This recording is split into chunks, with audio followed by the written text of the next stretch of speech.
Assalamualaikum warahmatullahi wabarakatuh.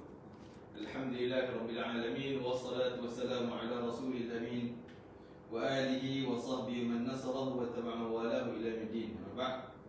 Kita sama-sama mulakan dengan bacaan Ummul Quran Al-Fatihah.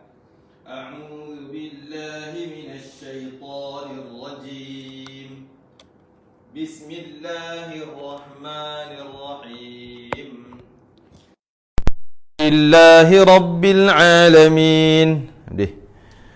Cucuk ni. Alhamdulillahi rabbil alamin. Ar-Rahmanir Rahim. Maliki yaumiddin. Iyyaka na'budu wa iyyaka nasta'in. Ihdinas siratal mustaqim. صراط الذين أنعمت عليهم غير المغضوب عليهم ولا الضالين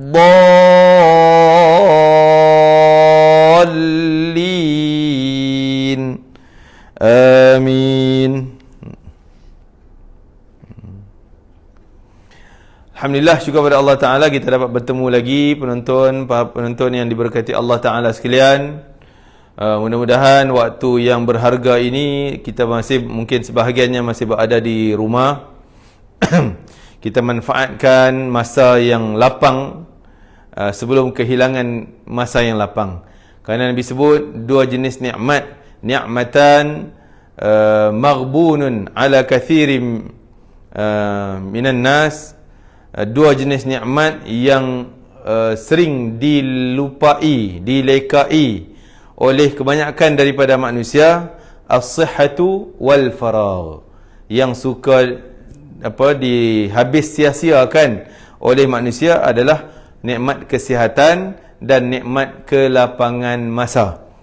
Alhamdulillah, dengan kesihatan yang Allah kurniakan pada kita gunakan untuk kebaikan. Masa yang ada kita manfaatkan.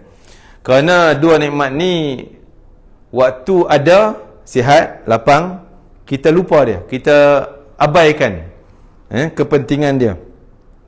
Tapi bila dah hilang, barulah kita rasa ruginya waktu lapang, kita tak manfaat, ruginya waktu sihat, kita tak manfaatkan. Terima kasih pada yang menonton.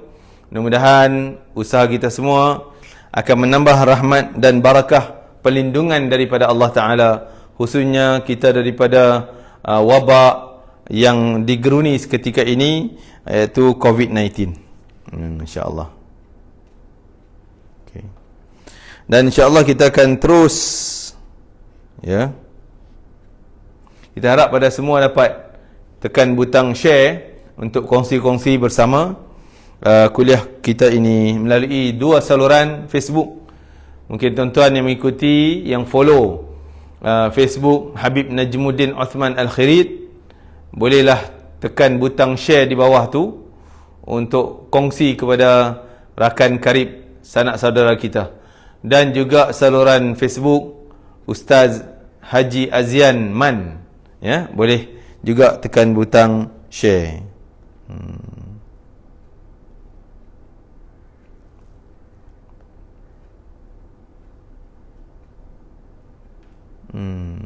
Okay,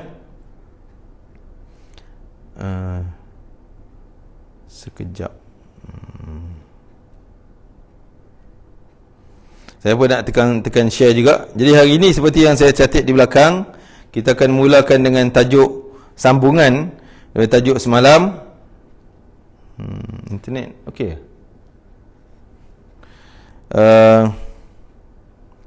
Saya tak dapat nak share lagi sebab internet dia loading. Tak dapat. Apa kita teruskan ni? Mungkin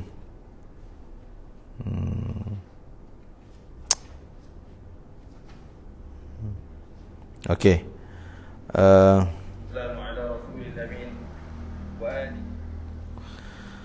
Terus kita akan baru dapat ni, saya lambat sikit ni. Saya baru dapat sekejap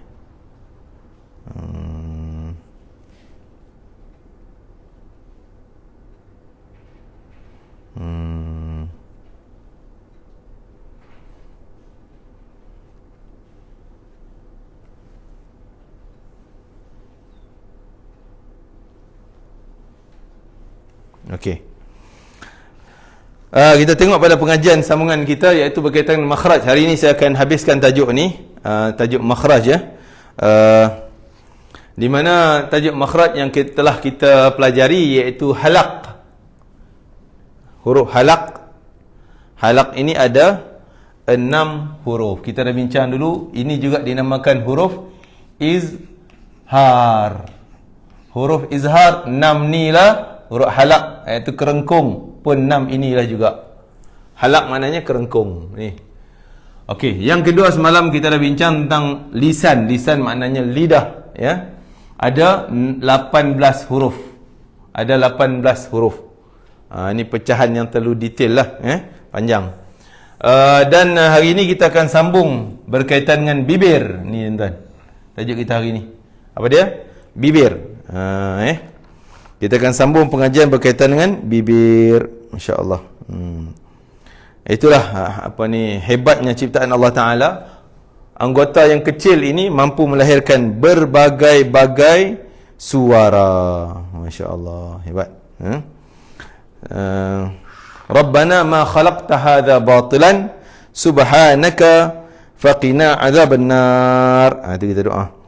Ya Allah, engkau jadikan benda ni bukan perkara sia-sia.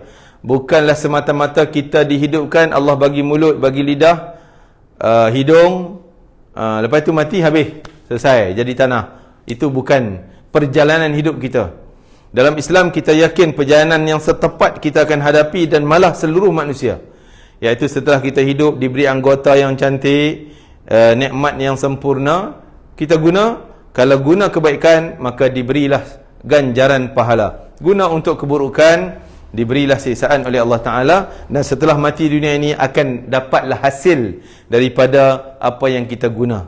Wa mallahu bighafilin amma ta'malun. Allah tak akan lupa, Allah tak akan leka daripada apa yang telah kita lakukan. Okey, kita terus masuk sikit tazkirah tuan-tuan ya. Tak apalah, sebagai peringatan untuk diri saya juga dan kita semua. Sebab itulah kita tengok huruf hari ini kita belajar huruf bibir. Bibir tuan-tuan, ada berapa huruf? Ada 4 huruf bibir, iaitu setelah kita tulis di sini mudah, ba, mim, waw, fa. Yang ada huruf ni 4 huruf ni. Okey, ba, mana-mana ba di hujung bibir. Bibir akan bergetar dan juga ada sentuhan atas bawah. Ba. Ab. Jadi cara tuan-tuan nak mengesan, nak kesan huruf tu di bibir ke, di lidah ke, di rongga ke, di hidung ke, di tengkuk kerengkung ke? Macam mana? Caranya kita matikan huruf tu. Contoh kita nak kesan huruf ba. Macam mana nak kesan huruf ba? Kita buat ni, matikan ba. Cuba buat ab, penghujung ada ujung. Jadi bibir, bibir kita tersentuh. Ab, bibir, Nak kesan huruf mim, buat mim mati di sini. Hamzah mim mati. Am, kan bibir bersentuh juga. Mim. Au, di hujung bibir. Cuma bibir kita terpaksa kena muncung, dia tak menyentuh. Au, muncung. Af. Jadi peranan bibir ketiga-tiga ni adalah berkaitan dengan peranan bibir. Maaf saya 4, bukan 3, 4. Okey, tuan-tuan macam mana nak kesan? Saya ulang balik. Macam mana nak kesan makhraj? Matikan huruf tu. Ba, ab, am, au, af. Itu peranan bibir sehingga melahirkan 4 huruf. Melahirkan 4 huruf. Okey. Satunya kita tengok rongga. Rongga ni apa dia? Rongga lah kan, Melayu. Rongga lah perkataan Melayu tu. Jauf dalam bahasa Arab, jauf. Rongga mulut kita. Rongga mulut. Ruang kosong mulut kita tu. Okey. Ada berapa huruf di situ? Ada 3 huruf. Tapi huruf ni hanya berkaitan dengan ketika dia jadi huruf mad. 3 huruf, alif, waw, ya. Habis tu ustaz, ni waw, mana satu?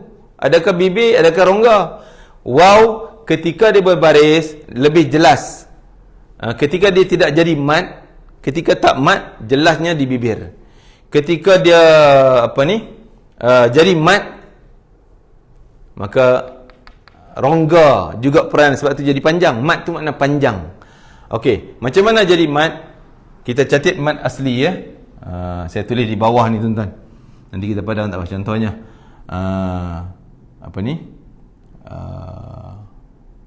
Tu ni okey. Perkataan ni ada ke semua huruf mat.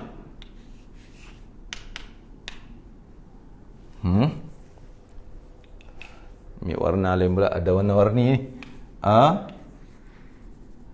Okey. Tu ni. Okey. Ni perkataan ni tuan, ada ketiga-tiga huruf ni. Sebab tu kita kena panjang, sebab dia main angin rongga tu. Ni alif ni lah yang lahir daripada rongga, sebab tu dia kena jadi mat. Tu. Ni wow ni. Tu. Sebab tu kena panjang. Sekurang-kurang 2 harakat. Ni panjang 2 harakat, mat asli. Ni ya, ni. Ya ni. Okey. Tu ni 2 harakat. Ya. Kita dah sebut dulu tentang 2 harakat ni kiraannya macam mana. Kiraan 2 harakat. Kiraan 2 harakat hanya sekadar pergerakan. Kalau 2, 1, 2 lah. Kan? Tu ni 2. Okey. Panjangnya. Dan mungkin akan lebih pada 2 harakat. Mungkin jadi 4 harakat pada mat tertentu. Apa je yang berkaitan huruf mat? Huruf mat 3 ni, alif, waw, ya ni. Ni huruf mat. Dan ini huruf lahir daripada rongga. Kalau huruf mat, dia akan pecah nanti. Ada yang jadi 4 harakat, ada yang jadi 6 harakat. Tak lebih pada 6. Tak ada hukum tajwid yang bacaan melebihi 6 harakat.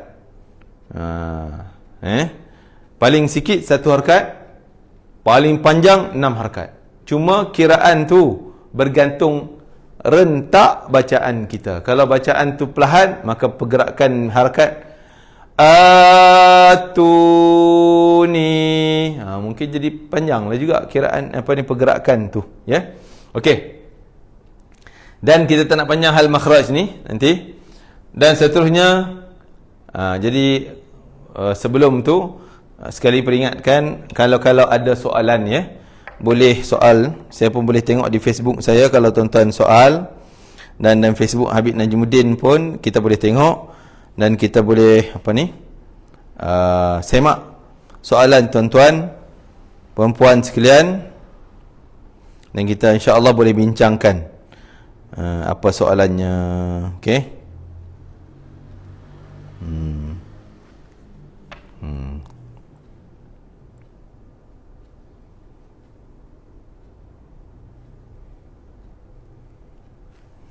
Okey, dah. Rongga ada 3 huruf, itulah huruf mat. Huruf mat. Huruf mat tak ada lain pada 3 ni. Alif atau waw atau ya yang sesuai baris jadi huruf mat. Ini dia. Alif sebelumnya baris atas. Tu sebelumnya baris depan. Kalau sebelumnya baris atas tak tak jadi gitu. Okey, ni sebelumnya baris bawah. Kalau baris depan tak jadi. Nui mana ada dalam Quran kan? Sudah. Ala kulli hal, itulah berkaitan dengan huruf rongga. Okey, seterusnya kita tengok huruf khayshum. Saya terpaksa kena padam sini tuan.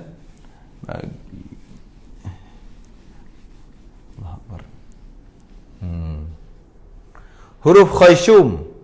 Khayshum ni rongga hidung naik dengung. Melayu sebut dengung. Khayshum. Yang lahir huruf dari situ dengung, ketika dengung nun, dengung mim. Dengung yang berpunca nun, yang berpunca mim. Dan sebagian orang katakan seluruh. Okey. Contoh, nun ada sabdu.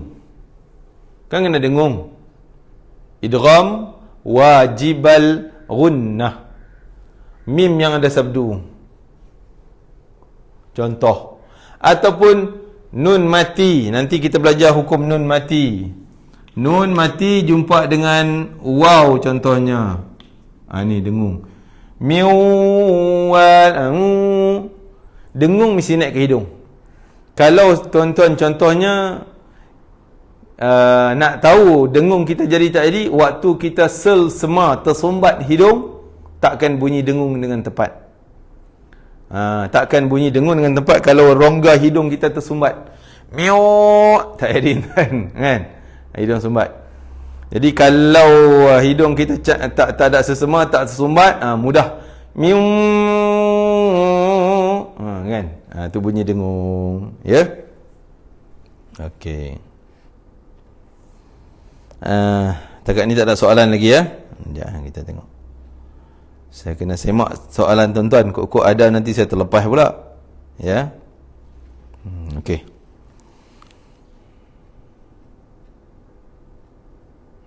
Tak apa, saya sedang tengok. Okey, jadi bunyi khasyum adalah dengung naik ke hidung. Kita rasa rongga hidung tu bergetar sedikit, itulah tanda bunyi dengung. Sebab tu kalau dengung mesti ada 2 harakat. Tak boleh dia kata, ustaz saya dengung tapi tak panjang 2 harakat, 1 harakat tak jadi dengung. Dengung nak naik ke hidung tu dia mengambil masa sepanjang 2 harakat. Ya. Khasyum. Tuan-tuan, para hadirin sekalian. Okey, kita tengok. Jadi kadang-kadang ada huruf yang bertindih. Kalau kita jumlah ni dah jadi 28 huruf. 3 ni saja ada 28 huruf. Okey, 28 huruf. Huruf hijaiyah ada 28 atau 29. Kalau kita pecah antara alif dan hamzah, alif, hamzah, kita pecah alif ni kira 1, hamzah 1, berarti di sini dah ada 29 huruf, ya. Dan jadi setepatnya kalau bahasa Al-Quran yang berbaris atas maupun bawah maupun depan, ini kita tak nama hamzah, kita tak namakan alif baris atas, alif baris bawah, alif baris depan. Tu kira markahnya salah. Kan? Tapi nama dia hamzah baris atas, hamzah baris bawah, hamzah baris depan. Ataupun hamzah baris mati. Okey, baris mati. Tapi kalau ini baru alif. Alif yang panjang, tu ni saya tulis contoh Al-Quran tadi. Ni. Ni baru kita nama alif. Sebab dia menandakan panjang 2 harakat. Itulah alif, bukan hamzah. Hamzah yang bawah ni. Yang ni, tiang ni alif. Okey, tu nama-nama Kadang-kadang kita keliru, tapi dari sudut bacaan betul, cuma salah teori. Kalau ini tuan-tuan jawab, huruf apa ni? Huruf alif, waw, huruf alif. Kita ustaz tajwid kena pangkah, kena salah. Kena bagi kosong markah sebab salah dia jawab alif ni. Ni bukan alif, ni hamzah. Ya, bukan alif tapi hamzah. Alif dia tak ada baris. Ni alif ni yang menandakan mat dan tidak ada baris. Itu alif. Hamzah ada baris. Sama ada atas, bawah, depan, mati. Yang ni tetap mati sahaja. Okey. Dan jadi huruf mat. Okey, kalau satu lagi yang macam tu dan atasnya tu ada kepala sad. Ini kita nama hamzah ya. Jangan sebut alif. Sebut alif salah. Hamzah juga. Mana hamzah tak ada pun yang ni baris. Ni hamzah wasal. Hamzah wasal. Okey, keliru tuan. Mari kita buat sikit. Okey, saya buat lain. Saya ulang sekali lagi tuan.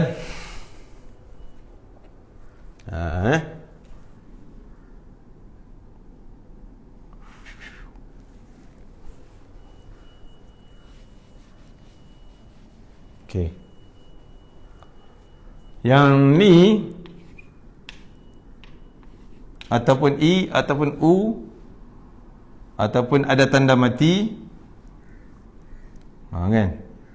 Yang ni kita namakan hamzah. Nampak tak tadi bawah ni? Nampak tak bawah ni? Nampak? Ya. Hamzah qata'. Qata'. Saya rasa tuan-tuan boleh nampak kot, Q-A-T-O, koma. Betul kot, no? Dan Arabnya bunyi qata', huruf qaf. Kita nak tulis Melayu tu qata', qata', gitulah, ya. Hamzah qata'. Qaf ta'ain, qata'. Ini namanya hamzah qata', ya. Jangan kotor pula, bukan kotor, qata'. Tuan, betul, Ni hamzah baris atas, hamzah qata' baris atas, hamzah baris depan, baris bawah, baris mati. Okey. Okey, yang kedua ni dia ada tanda kepala sad macam tu. Yang ni hamzah juga. Nama dia hamzah wasal. Hamzah wasal. Saya tulis macam itulah ringkasannya. Ish ni hamzah wasal ni. Jangan sebut alif. Bila sebut alif pangkah. Kan? Dia hamzah juga, hamzah wasal. Okey. Satu lagi yang huruf mat tadi ni, ataupun kita buat apa? Lam alif contohnya. Okey. Lam alif dia keliru, tuan-tuan keliru. Saya ambil huruf lain lah. Yang ada basah pula ni. Okey. Ba, gitu. Ni alif yang selepas huruf ba ni. Yang ni baru kita kata alif. Rupa sama, tiang laga. Ni pun tiang. Yang ni hamzah wasal, yang ni hamzah qata', yang ni alif. Yang alif ni lah duduk pada rongga. Ni alif ni. Okey. Hamzah qata' duduk pada izhar, ataupun yang paling atas ni halaq. Hamzah qata', halaq. Begitu juga hamzah wasal duduk pada halaq. Kerana hamzah wasal ni dia okey. Kerana hamzah wasal ni dia tak kita tak tulis baris, sebab ketika wasal hilang dia. Ketika kita wasal baca terus, dia tidak dengar bunyi. Tapi kalau kita nak mula daripada dia, barulah ada barisnya, ya. Okey, sebab tu dia takkan berbaris, ya. Hamzah qata', hamzah wasal dia takkan tulis baris. Ada Quran cetakan negara lain, bukan Saudi, bukan Mesir, ada cetakan negara lain yang dia bubuh hamzah wasal ni berbaris. Dari sudut teori resam Osmani dianggap salah. Hamzah wasal tidak boleh tulis baris. Dia hanya buat tanda kepala sad. Ni. Tanda ni apa dia, Ustaz? Ni. Tanda ni adalah tanda sad. Sad macam tu kan? Kan? Tapi dia seolah dia potong kat sini. Saya ambil warna lain pula. Potong sini buang. Sebab tu jadi gitu je separuh. Ni rupa duduk atas ni. Hamzah wasal, ya. Macam mana nak kenal hamzah wasal? Satu, dia ada tiang, ada tanda ni, hamzah wasal. Yang kedua, hamzah wasal hanya hamzah wasal hanya di awal perkataan sahaja. Hamzah wasal hanya di awal perkataan saja. Hamzah wasal tak duduk di tengah, tak duduk di hujung. Kalau ada hamzah wasal, berarti itulah permulaan perkataan. Huruf yang pertama perkataan. Faham kan? Saya rasa tuan-tuan boleh faham kot. InsyaAllah faham tu. Sebab tuan-tuan tak angguk. Kan? Saya pun tak nampak tuan angguk, saya anggap faham tu. Okey, hamzah wasal kita nak kenal macam mana? Ada tanda kepala sad ni. Ni. Yang kedua macam mana nak kenal? Yang kedua, dia tidak ada baris. Tak boleh buat baris atas bawah. Dia buat tanda sad. Ada kaedah nak mulakan bawah ke atas ke depan ke?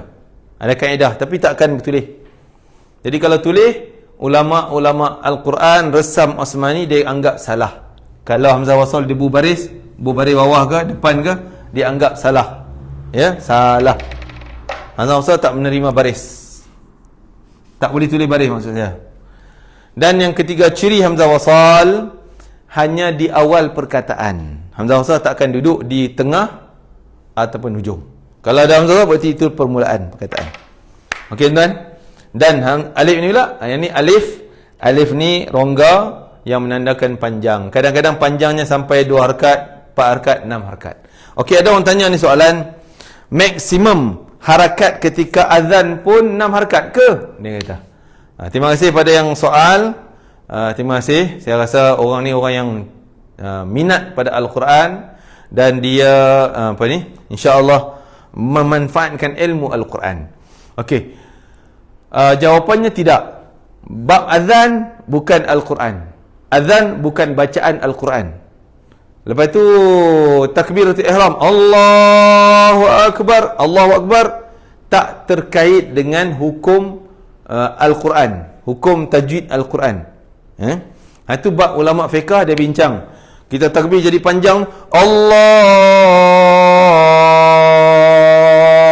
Akbar, sampai berapa harakat? Ulama kata sampai, ada kata sampai 11 harakat, ada yang mengatakan lebih pada tu perbincangan ulama lah, ulama fiqh. Itu bukan perbincangan ulama tajwid Al-Quran, ya, sebab dia tidak, Allahu Akbar tu bukanlah ayat Al-Quran. Cuma ada perkataan tu dalam Quran, tapi masa sebut takbiratul ihram tu bukan ayat Al-Quran. Jadi tak dikira hukum. Kalau nak ikut hukum kena 2 harakat je, Allahu Akbar, tak boleh 4, tak boleh 6. Allahu Akbar kalau ikut hukum Quran. Tapi dia bukan hukum Quran, dia hukum fiqh, hukum bacaan yang bukan Al-Quran boleh dilanjutkan, dipanjangkan ikut kaedah yang dibincangkan. Ada yang kata sampai 18 harakat dan sebagainya, paling panjang, ya. Adapun azan, sama juga. Azan sekurang-kurang 2 harakat pada 2 harakat dan boleh panjang sehinggalah 18 harakat, ada yang mengatakan 11 harakat, ya. Dan kalau nak lebih pada tu, mana tahu dia punya nafas panjang sampai 20 harakat, taklah terlibat dengan haram, taklah terlibat dengan batal azan dia, tak sah, tak, tetap sah walaupun dia panjang macam mana sekalipun. Okey, tuan-tuan, faham? Jadi berkaitan dengan bacaan luar sembahyang, ayat yang bukan Al-Quran boleh dipanjang. Sebab tu bacaan kita tahiyat nak kena dengung tak dengung, ni nun mati, asyhadu an la ilaha illallah, at-tahiyyatul mubarakatuh, kena tahiyat patut 2 harakat kalau ikut kaedah Quran, tapi dia pergi hantam 6 harakat, 4 harakat, at-tahiyyatul mubarakatuh, salawatut tayyibatu lillah. Kan boleh tak? Dari sudut bacaan tak dikira batal, tak menjejaskan bacaan tahiyat, tak menjejaskan solat, ya, tak ada apa-apa. Tapi kalau itu Al-Quran macam Fatihah, tak boleh, kita kena tepat-tepat 2, tetap 2, 4, 6, itu je, tak ada lebih sampai 11. Dalam Fatihah takkan lebih sampai 18 ataupun panjang lagi, kurang daripada 1, tak ada, ya. Okey, ada lagi soalan? Terima kasih pada yang bertanya.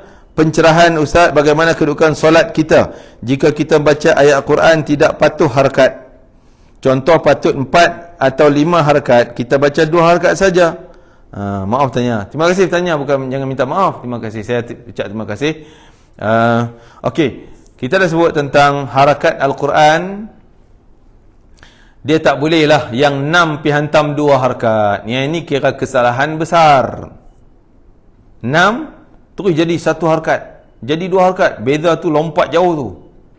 Kalau dekat-dekat macam dia ni, orang ni kata dia baca 6 harakat, orang ni kata dia baca 5 harakat, 4 harakat, tu boleh lagi, beza dia tak jauh. Kalau bezanya 6, semua orang cakap dia baca 2 harakat, baca 1 harakat, tu salah, kesalahan yang besar. Seperti waladdallin, 6 harakat, kita kira ni, waladdallin 6. Tapi kalau dia waladdallin, 1 harakat je, tu kira kesalahan besar. Okey, Faham kalau yang 4 pi jadi 2 harakat, tu masih kira dekat kesalahan kecil. Patut 4 dia baca 2 harakat, itu boleh lagi lah. Walaupun salah, tapi kesalahan yang sedikit. Okey. Apa dia lagi? Saya rasa hari ni persoalannya agak mudah, kan?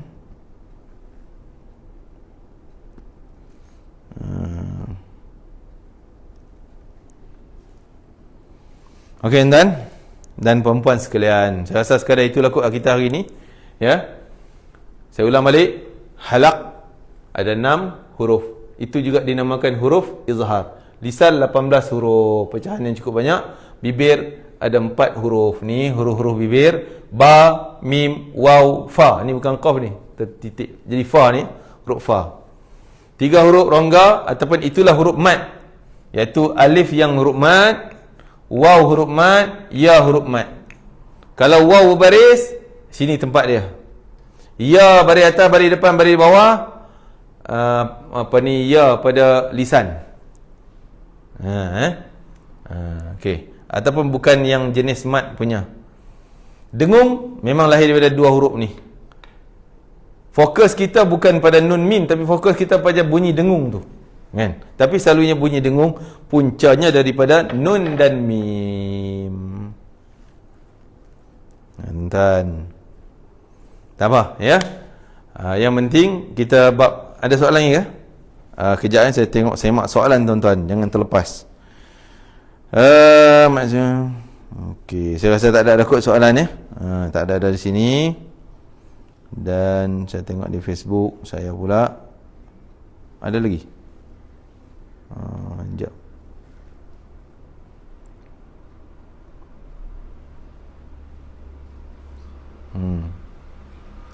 Sekejap Okey, ada soalan satu lagi. Assalamualaikum Ustaz. Waalaikumsalam warahmatullahi wabarakatuh. Bagaimana pula jika baca ratib yang ada dalamnya ayat Quran? Apakah kena ikut tajwid juga? Ya, setiap kali baca ayat Al-Quran, dalam sama ada Quran tu dalam sembahyang, ataupun Quran tu di luar sembahyang, ataupun Quran tu dalam majlis pembukaan, dalam mana-mana pun, kena ikut kaedah bacaan tajwid Al-Quran. Kena ikut kaedah tajwid bacaan Al-Quran. Kerana para ulama ahli Quran dah meletakkan hukum mentajwidkan dengan tajwid yang tepat pada bacaan Al-Quran adalah wajib, fardu ain. Fardu ain. Okey. Kalau kita solat baca ayat Al-Quran tak tepat makhraj, okey ke? Kita dah jawab berkali-kali. Terima kasih juga yang soal, mungkin dia dapat ikut hari ni lah, ataupun terlepas pada siri kita yang lain. Tak ikut makhraj menyebabkan huruf akan jadi salah. Bila huruf salah dalam Fatihah Quran, Fatihah, ya, dalam Fatihah, maka menyebabkan terjejas Fatihah, terjejas rukun solat, maka terjejas solat. Tapi kalau dia baca Quran bukan dalam Fatihah, Fatihah tip-top, tepat, tapi pada surah selepas Fatihah, dia baca tak betul tajwid, yang tu tak menjejaskan, maksudnya tak batal sembahyang dia. Sebab hukum bacaan surah dalam solat adalah sunat. Bila tak sah yang sunat, tak membatalkan sembahyang dia. Sebab benda tu sunat. Kalaulah benda fardu, benda rukun, benda fardu, benda rukun tak sah, tak sah lah sembahyang dia, sebab rukun. Kita tuan kena faham awal-awal tentang rukun, sunat. Rukun salah, rosak sembahyang.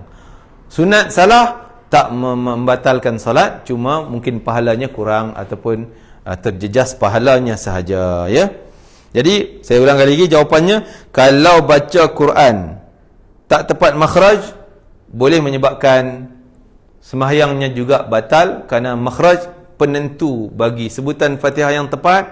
Kalau Fatihah salah, salahlah sembahyang dia. Kalau dia makhraj dalam surah bukan Fatihah, bab Fatihah betul, dalam surah salah, qul wallahu ahad tu disebut tak apa nak betul tajwidnya, apa makhrajnya, maka taklah membatalkan sembahyang, kerana qul wallahu bacaan sunat dalam sembahyang, ya. Tadi tentang baca ratib pun sebolehnya kita baca bagi tepat. tajwidnya. Kerana dia Al-Quran. Letaklah Quran kat mana pun, itulah hukum dia. Ya. Wallahu ta'ala alam. Ada lagi soalan? Ya? Okey, sekejap saya semak soalan tuan-tuan agar tak terlepas. Ya. Saya takut terlepas, kesian pula ni. Okey. Jadi nak tengok soalan tu, dia kena buka sana, buka sini. Okey. Tak ada apa, itulah. Terima kasih pada yang menyertai kuliah kita hari ini.